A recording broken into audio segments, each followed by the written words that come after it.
sun is out, summer is nearly upon us. You ain't got enough time to be putting on significant amounts of muscle between now and when summer gets here.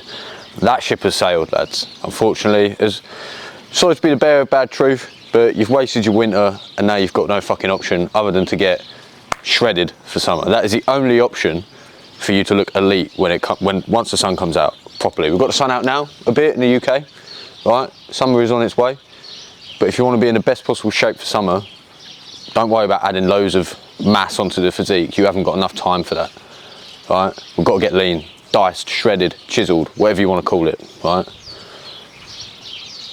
This is all you're going to need. I normally coach busy professionals. This is universal. This can be applied to absolutely everybody. This is the foundation that I then take and mold it to the individual that I'm coaching, all right? But this is the foundation that I build stuff off. And we've got a guest, all right? Neighbourhood cat. Even she's attending because she knows there's going to be fucking fire value in this, right? 4 pillars are getting diced, shredded, whatever you want to call it, right? Getting lean for this summer. Number 1, categorically, you have to be in a deficit, right? This is super basic stuff, but this is all you need. We don't need to go super advanced with just getting in decent nick for summer, right? Deficit. How do we figure out what your deficit is going to be? Take your body weight in kilo, times it by 2.2 to convert it into pounds. Then times that by 15. That is going to give you a rough estimate of your maintenance calories. Anything below that is a deficit. Depending on how much you've got to lose, the more you've got to lose, the more simpler and easier it's going to be in a deficit. If you're like 140 kilo, you can be eating 3,000 calories a day of decent food and be struggling to eat that and still be in a fucking deficit, right? The leaner you are already, the harder it's going to be. The more aggressively you want to cut fat, the bigger the deficit needs to be. I'd suggest starting at around 400 to 500 calories below your maintenance, so a 500-ish calorie deficit. If you want to get aggressive with it, go for 1,000. It's going to be harder, you're going to be hungrier, but if you stick to it, you'll cut fat more aggressively, right? That's pretty much all there is to calculating a deficit. Weigh yourself every week. If your weight's going down, you're in a deficit. If it's not, lower it to make sure that you are in one. Just continuously do that. All right? That's your deficit calculated. Macros. Protein, fats, carbs. I generally go for about 0.8 grams of protein per pound of body weight. Aim for 1 gram per pound of body weight, and if you fall a bit short, it's not the end of the world. So literally just your body weight in kilo times 2.2 to convert it into pounds, and then that is the amount of grams you need each day in protein. That's all there is to it.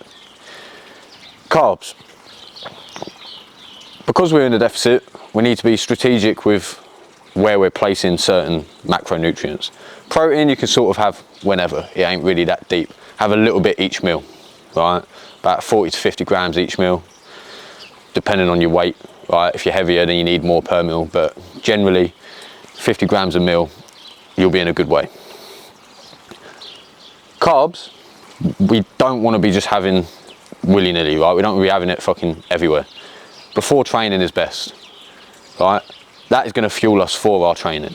We're being restrictive with our fuel because carbs can easily add up when it comes to calories, and we don't want to get out of that deficit. We want to stay in that deficit. We put carbs before our training so that we're a bit better fueled for our actual sessions, right?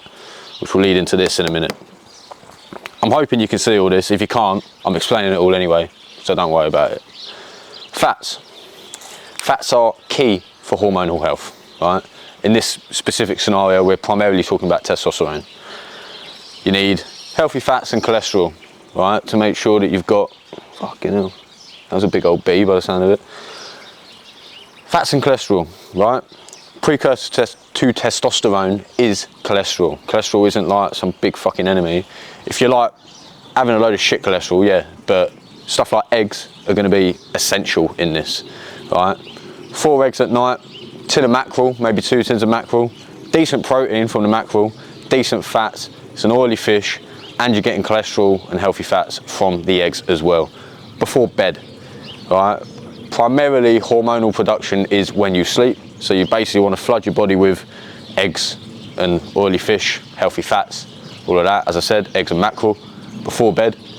Prime your system to make as much testosterone naturally as possible while you're sleeping. Wake up in the morning, good to go, right? Recap that. Protein, as and when you eat, pretty much every meal, to make sure you're hitting that or aiming to hit that 1 gram of protein per pound of body weight. Carbs before you train, fats at night to fuel your hormonal production, primarily testosterone. Lifting. Intensity is essential, right? Basically, use it or lose it. You should all currently have some level of muscle mass to your frame. If you don't train intensely, which is why we put carbs before our training, so that we can be better fueled and train intensely, you're gonna lose fat from the deficit, but you're gonna be losing more muscle than you ideally want, right? Intensity with training is absolutely paramount when you're in a deficit in order to maintain as much muscle mass as possible whilst in that deficit, right? Absolutely essential. I've made a mistake before when I was younger of trying to lean down, dieting down, and not putting my carbs in the relevant places before training. Training then suffers, intensity lowers, muscle mass decreases more than I would have liked, right? You just end up a bag of bones. That's not what we're going for here. We're looking to get leaner whilst maintaining as much muscle mass as we can. Daily movement, right? A lot of people throw out 10K steps a day as if it's some sort of magic pill. It's not. None of this is a magic pill. It's all aimed to work within each other, so they're all as prevalent and essential as each part, right? They all work together. The daily movement is just sort of a cherry on top, so to speak, right? It's not going to give you fucking night and day results on its own, but paired with the rest of it, the daily steps, or either 10,000 steps a day or at least a walk a day, will get you in a better place. It will help you burn a few more calories, helps with your mood, get out in the sun a little bit, get some fresh air, just generally good for your well-being, right? This isn't an exact science, this movement thing, right? I've seen people that are shredded that do 5K steps a day. I've seen fat fucks doing 20,000 steps a day. It's not that fucking, it's not like you have to hit 10K steps a day in order to be lean. If you're working a desk job, that's going to be quite hard, right? Especially doing long shifts. Some level of movement each day, bolt it onto the end of your workout if need be, or just get in, go for a little walk, go for a walk in the morning before work, leave the office on your lunch break, do a fucking lap of the building or whatever. Just get some movement in. That is the key thing here on this pillar, right? The fourth pillar.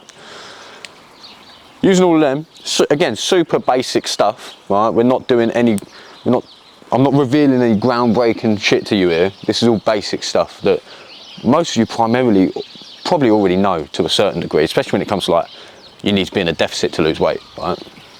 The macro stuff might be new to you. Lifting is sort of common sense, but as I say, even myself, you think that everything's nutrition when you're dieting down. You've got to be lifting intensely when you're cutting fat or cutting down, dieting down, cutting your calories down in order to lose that fat so that you retain as much muscle as possible, right? And that is pretty much it, lads, right? As I say, nothing groundbreaking here. If you want help applying all of this to you as an individual, there'll be a link in the description of this video. Book a free strategy call with me. We'll talk through your situation, your work shifts, how you eat, stuff like that. I don't get anyone eating 6 meals a day, training 6 days a week. This is for busy professionals only, primarily. Train people up to 3 days a week, 3 meals a day, busy people that don't have time to live like a gym rat and need this applied to them specifically and their individualistic approach and situation. Link in the description for that call. Book it if you so wish. If you do, I'll be in contact. Like, subscribe. Going to be more value like this on the way, and I'll hopefully see you all in the next one.